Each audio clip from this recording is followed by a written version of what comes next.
Welcome to F star YouTube channel. Student, आज जो हमारा टॉपिक है वो है second law of Newton in term of momentum.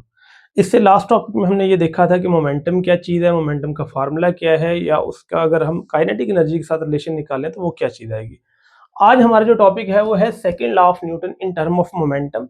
इसको हम ये भी क्वेश्चन के तौर पर लिख सकते हैं, f is equal to delta p over delta t, यानी force is equal to the change in momentum with respect to time. तो हम ये कह सकते हैं applied force is equal to rate of change of momentum. तो इस तरह क्वेश्चन ये तीनों तरीके से पूछा जा सकता है, लेकिन आंसर सेम ही बनेगा। इसके लिए मैंने यहाँ पे एक डायग्राम बनाई है। अगर आप डायग्राम देखें तो एक मैस एम पड़ा हुआ है, हम इस पे फोर्स लगाएंगे। फोर्स लगाने से इसमें एक्सेलरेशन पैदा होगा और एक्सेलरेशन से वेलोसिटी में चेंज आएगा। अगर वेलोसिटी में चेंज आएगा तो वहां मोमेंटम में भी चेंज आ जाएगा। तो हम इसलिए कहते हैं जब कभी फोर्स लगेगी तो मोमेंटम के अंदर हमेशा ही चेंज आएगा। अब यहाँ इनिशियल वेलोसिटी है vi और फाइनल वेलोसिटी है vf, और जो टाइम है ना टेकन वो है डेल्टा टी। तो इस चीज को हम लोगों ने देखना है कि हम इसको कैसे प्रूफ करते हैं। अगर हम देखें न्यूटन का जो सेकंड लॉ है वो बहुत ही सिंपल है हमारे पास। वो हमारे पास F is equal to M A आता है, उसी से हम लोगों ने इसको प्रूफ करना है। सिंपल सा ये पॉइंट है, इसको हम देखते हैं कि कैसे सॉल्व करेंगे। जैसे देखिएगा, न्यूटन ने ये कहा था जब हम किसी ऑब्जेक्ट जिसका मास m है उस पर फोर्स F लगाएंगे तो उसके अंदर एक्सेलरेशन a पैदा हो जाएगा। तो इस इक्वेशन को न्यूटन ने कुछ इस तरह से लिखा था, F is equal to M A. मैं F पे भी एरो लगा रहा हूँ और A पे भी, क्योंकि ये दोनों ही वेक्टर क्वांटिटीज है। ए हमारे पास एक्सेलरेशन है, तो अगर हम देखें एक्सेलरेशन, तो एक्सेलरेशन का फार्मूला हमारे पास सिंपल आता है V F final velocity minus we I initial divided by delta T, जो कि टाइम टेकन है। यानी ये हमारे पास एक्सेलरेशन का फार्मूला आ गया। पहले हमने फोर्स का लिखा सेकेंड लॉ से, फिर एक्सेलरेशन का लिखा जो कि हमें पता है। अब इस एक्सेलरेशन की वैल्यू को हम यहाँ पुट कर देंगे।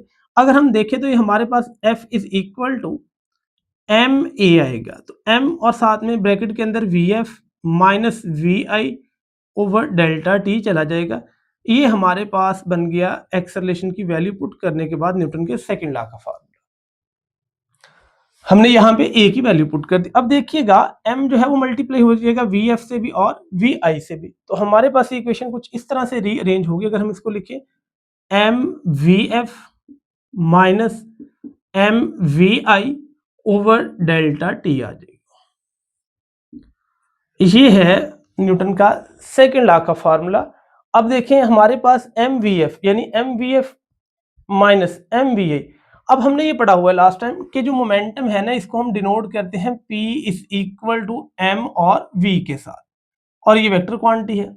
अब यहाँ पे एम वी मोमेंटम है और ये भी एम वी मोमेंटम है, लेकिन इस चीज को आप कहते हैं फाइनल मोमेंटम, क्योंकि इसमें वेलोसिटी फाइनल है, और ये है हमारे पास इनिशियल मोमेंटम, इसे हम कहते हैं इनिशियल मोमेंटम एम वी आई को। तो अगर देखें तो इसको हम कह सकते हैं p f final momentum minus p i initial momentum divided by delta t time taken आ जाएगा।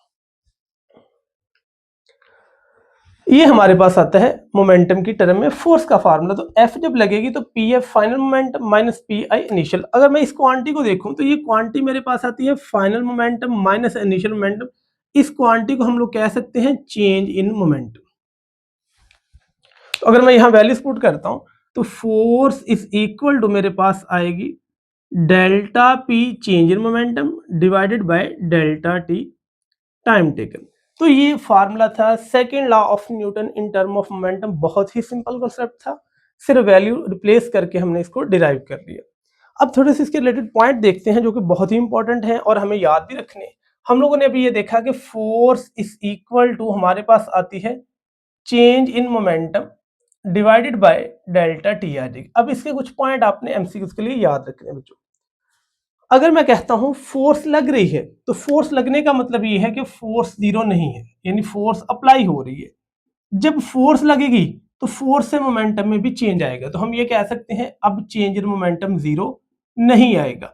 अब या तो बच्चे मोमेंटम इंक्रीज होगा या मोमेंटम डिक्रीज होगा। तो हम ये कह सकते हैं कि जब कभी फोर्स लगे तो मोमेंटम के अंदर हमेशा ही चेंज आएगा। ये बड़ा इंपॉर्टेंट पॉइंट है।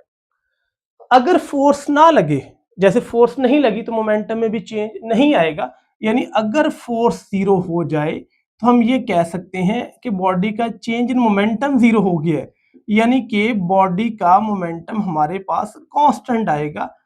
अब बॉडी के मोमेंटम में चेंज नहीं आएगा, तो ये बहुत अहम पॉइंट है।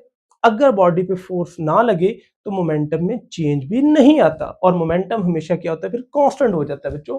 अगर फोर्स लगेगी मोमेंटम में चेंज आएगा, और मोमेंटम इंक्रीज होगा या डिक्रीज होगा, वो डिपेंड अपॉन के फोर्स जो है इन द सेम डायरेक्शन है या ऑपोजिट आएगा, या वो एक्सेलरेशन पैदा करेगी या वो डिसलेशन पैदा करेगी।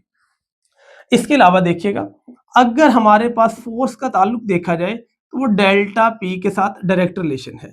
यानी अगर एमसीक्यू में कहा जाए जितनी ज्यादा फोर्स होगी मोमेंटम में भी चेंज उतना ही ज्यादा आएगा, शर्त ये है कि टाइम इंटरवल सेम रखा जाए। दूसरा पॉइंट ये आता है कि अगर आप फोर्स का टाइम इंटरवल के साथ रिलेशन देखें तो ये इनवर्स रिलेशन बनता है। अगर मोमेंटम में चेंज इक्वल इक्वल आ रहा है, जैसे दो सिचुएशन है, इसमें मोमेंटम में चेंज 10 आया न्यूटन सेकंड, इसमें भी 10 न्यूटन सेकंड है, लेकिन इधर टाइम 10 सेकंड लगा, इधर 5 है, तो जहां 10 सेकंड लगेगा वहां फोर्स कम लगेगी, क्योंकि टाइम ज्यादा फोर्स कम, और जहां 5 सेकंड लगेगा वहां फोर्स ज्यादा लगेगी। तो फोर्स का टाइम का इनवर्स रिलेशन आता है। इसी तरह ही इसको आप जो है वो डिस्कशन में लेके आते हैं जब आप हेलमेट बनाते हैं।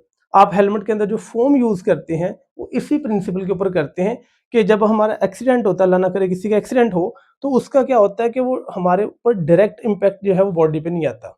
क्या होता है कि पहले आगे स्ट्राइक करता है हेलमेट पे, हेलमेट फिर कंप्रेस होता है, नीचे फोम लगा होता है, और हमारी बॉडी तक आते आते हेलमेट का टाइम इंक्रीज हो जाएगा। अगर उसका टाइम इंक्रीज हो जाएगा तो हमारे सर पे लगने वाली फोर्स डिक्रीज हो जाएगी। तो ये हमारे पास कॉन्सेप्ट इसके पीछे होते हैं। स्टूडेंट, ये था हमारा आज का topic, second law of Newton in term of momentum, या f is equal to delta p over delta t. तो हमने ये प्रूफ किया कि force is equal to the rate of change of momentum भी आती है। यहाँ तक कोई क्वेश्चन है तो आप कमेंट कर सकते हैं, आंसर आपको प्रोवाइड कर दिया जाएगा। Thank you so much for watching my YouTube channel.